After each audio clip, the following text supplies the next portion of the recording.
Hello, everyone. Let's get straight into today's podcast. Here we go.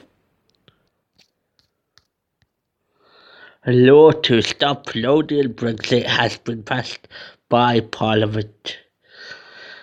This is a story from The Independent. It's been published 21 hours ago as of making of this podcast. The author of a new law to block a no-deal Brexit, which completed its passage through Parliament on Friday, has said he is very troubled by suggestions that the Prime Minister Boris Johnson will not comply with it. Hilary Benn, the chair of the Commons Brexit Committee, was speaking after Mr Johnson suggested he would rather be dead in a ditch than request a further delay to Brexit negotiations. In a warning to the Prime Minister not to ignore the legislation in the hope of forcing the UK out of the EU without a deal against Parliament's wishes on 31st October, the senior Labour MP said, "Either we have the rule of law or we do not." The passage of Mr Benn's bill through the House of Lords was the latest blow for the embattled Prime Minister in a disastrous week which has seen him repeatedly defeated at Westminster. He lost a majority, failed to call a snap election, expelled 21 of his MPs and watched his own brother walk out of his government. The legislation tabled after MPs seized control of the Commons agenda is now due to become law by going to the Queen for royal assent before parliamentary sittings are suspended next week. There's also discussion about whether or not the Queen could block a no-deal Brexit law being passed, but I'll get into that later on. Carrying on. It paves the way for a snap general election, now almost certain to take place in November. After opposition parties agreed to deny Mr Johnson the two-thirds majority he needs on Monday, the 9th of September, to trigger a general election before his, quote, do-or-die Brexit deadline of 31st October. Mr Johnson said it will scupper his chances of negotiating a Brexit deal with the EU by giving Brussels confidence that the UK will not crash out without a deal at the end of next month. But asked him if he would resign rather than request a third Brexit delay from the EU, he replied, "This is not a hypothesis I am willing to contemplate. I want us to get this thing done." A Downing Street spokeswoman declined to rule out the possibility of the Prime Minister resigning, saying only, "We are taking one step at a time here." Under the terms of this bill, Mr Johnson must request an extension to Brexit negotiations to the end of January 2020 unless he can secure a deal or parliamentary approval for no deal by 19 October.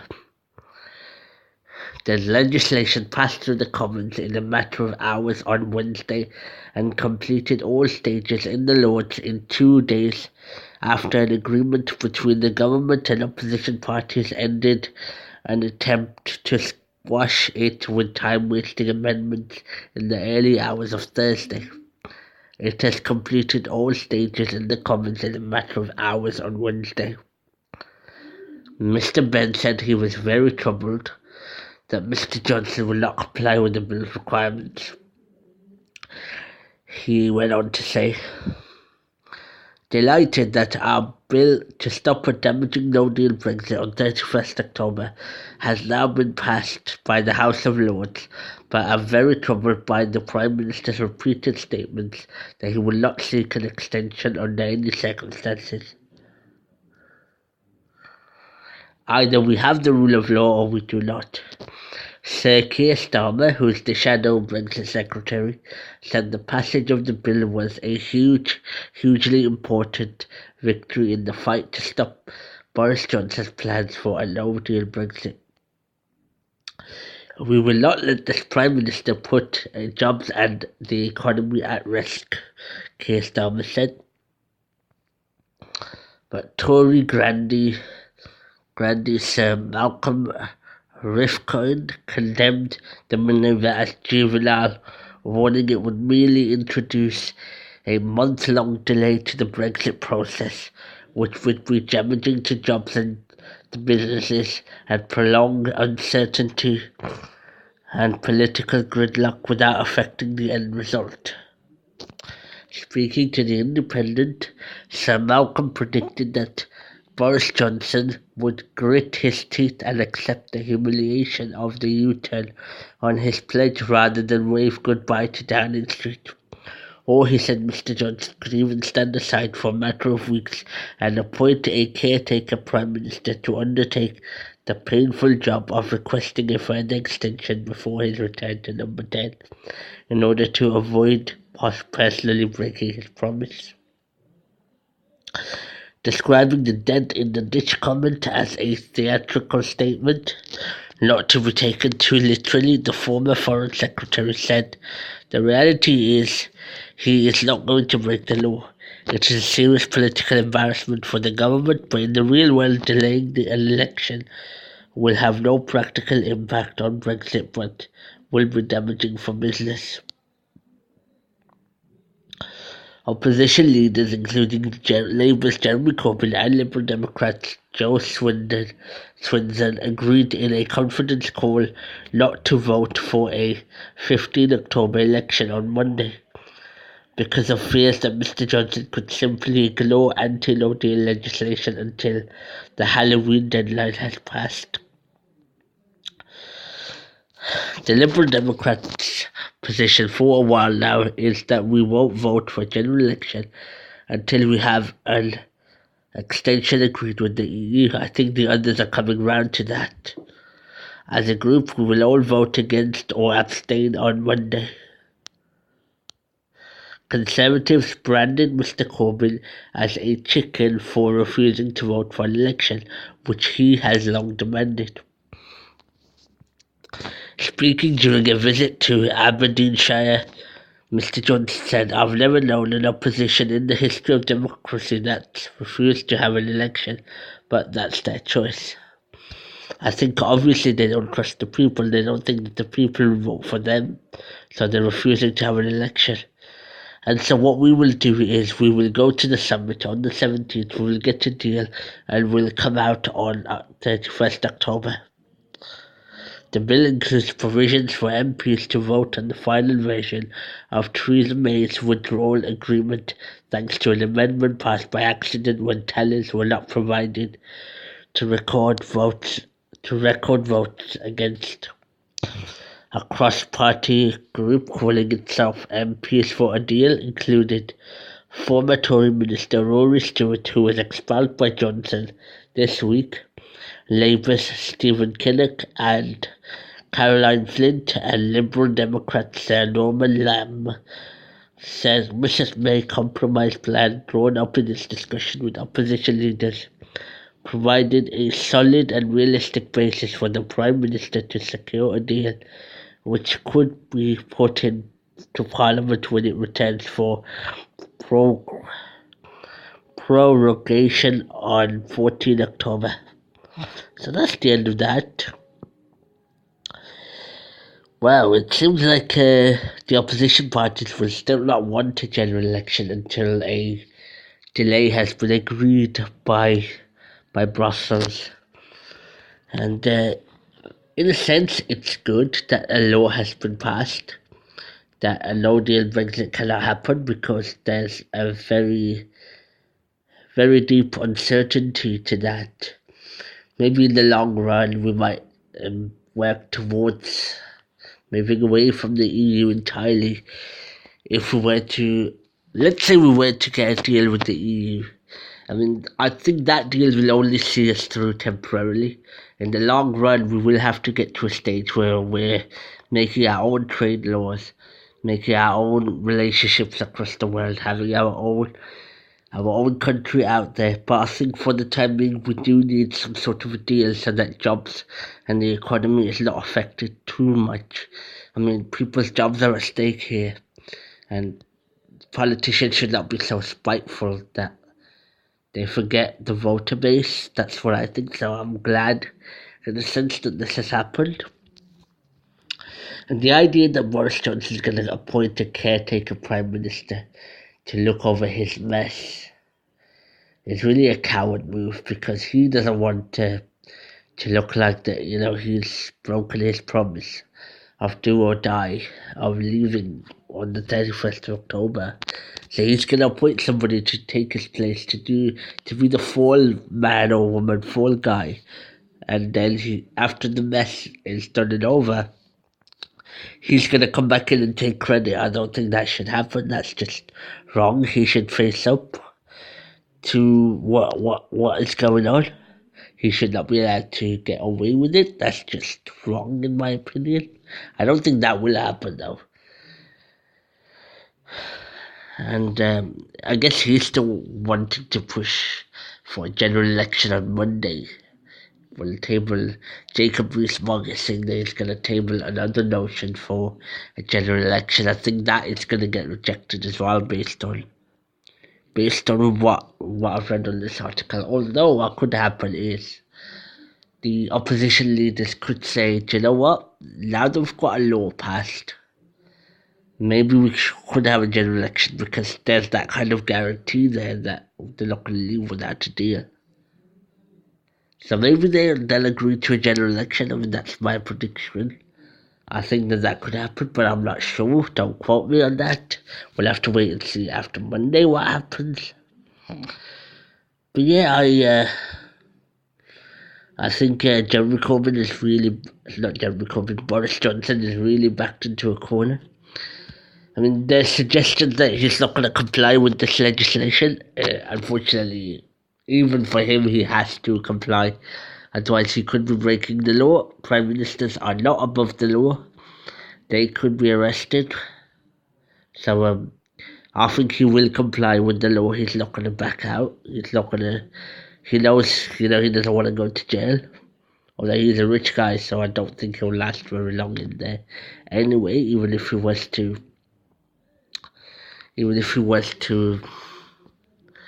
go to jail, I think he's a rich guy, so he'll come out. So maybe he might break the law. I hope he doesn't. I hope he does the decent thing. But we'll just have to wait and see. Now, people are saying, well, a law has to go towards the Queen for approval before it can actually be the law. And now there's discussion that maybe the Queen could possibly block this legislation. Maybe the Queen wants a no-deal Brexit. So I did say that we were going to go through that. So I'm just going to read a bit of another article. I'm not going to read the whole thing of the article because most of it is covered here. But I'll leave a link to both articles in the description box below, and you can read it for yourself, so you know that I'm not making this stuff up. So here we go. Just hold on. So as I mentioned, this will become law as soon as it gets royal assent, which is going to happen on Monday the 9th of September. Now, royal assent means the monarchy, the Queen Elizabeth II, formally approves the act of the legislature. And with royal assent, the only obstacle left before the Ben bill has passed all its stages, the Queen is the only one left to stop it. So the Queen, according to this article, has the power to stop this law from being passed. However, the article goes on to say, in reality, the Queen can't do anything. Well, in the British government, so reading from this article, in the British government, the monarchy has no real decision-making power whatsoever, and the Queen role is entirely symbolic. Under modern constitutional monarchy, the royal assent is considered to be little more than a formality. Whether the Queen can interfere in the Brexit negotiations also made headlines last week when the Prime Minister asked for permission to suspend Parliament. The suspension passed and was given the Queen's approval, but the decision was ultimately made by the Prime Minister, Boris Johnson. The Queen suspending Parliament is normally a routine part of the business of the House of Commons. It is conducted every spring to allow the parties to hold their annual conferences. However, because the UK has been trapped in a political crisis since voting to leave the EU in 2016 referendum, Parliament hasn't been prorogued. I have no idea what that means. since then, to give time to pass needed legislation. The Prime Minister announced on August 28 he wanted to shut down Parliament for 5 weeks ahead of a Queen's speech on October 14. The suspension is due to start next week, but the Ben bill will have most likely passed before that time. So yeah, there you have it. The Queen does not really hold a great deal of power. Her role is merely symbolic. I mean, we live in modern times now. We live in a democracy, so our Prime Minister is the one who makes the laws, or at least suggestions, and then you need MPs to actually pass legislation. I mean, yeah, the Queen does give her consensual royal assent, but other than that, but she's not really allowed to sort of give her opinions. She's not really sort of allowed to say yes or no to a law. Her job is merely symbolic. It's merely to give the last seal of approval. She has to stay apolitical, meaning that she's not allowed to have any allegiance with any political party. She has to remain neutral, regardless of what her own beliefs are, which party she likes, which party she doesn't like. That all stuff doesn't matter. She's not allowed to have a politically favourite party. I mean, she might do internally, but she's not allowed to express her views. She has to stay neutral, so I have no concern that this bill will not be passed on Monday. I think it definitely will, because that will give the UK more leeway with negotiations with the EU, so I don't think the Queen will stop it. I mean, I already made a video about how the Queen is fed up with Brexit negotiations, and so you know what? I think whatever she gets on her table, she's just gonna approve it straight away. If it gets the UK to be quiet for a few days, for the EU to be quiet for a few days, I think she's gonna have no problem saying, yeah, go ahead. And then a fight will begin. Maybe a general election, maybe a people's vote, maybe Boris Johnson resigns. Then I think his resignation would be a distraction from the Brexit stuff. So yeah, all of that is to come. But it really all depends on what happens on Monday the 9th of September. So maybe I'll make a video on that. A podcast, or rather. We'll just have to wait and see what happens. I do have another video idea. I mentioned, or I read a little while back from the other articles, that Boris Johnson's own brother quit Parliament. There's actually a story that in their household it's very difficult to talk about politics. So maybe I'll cover that in another podcast. So keep your eyes and ears peeled on that. But for now, take care, guys. Bye bye.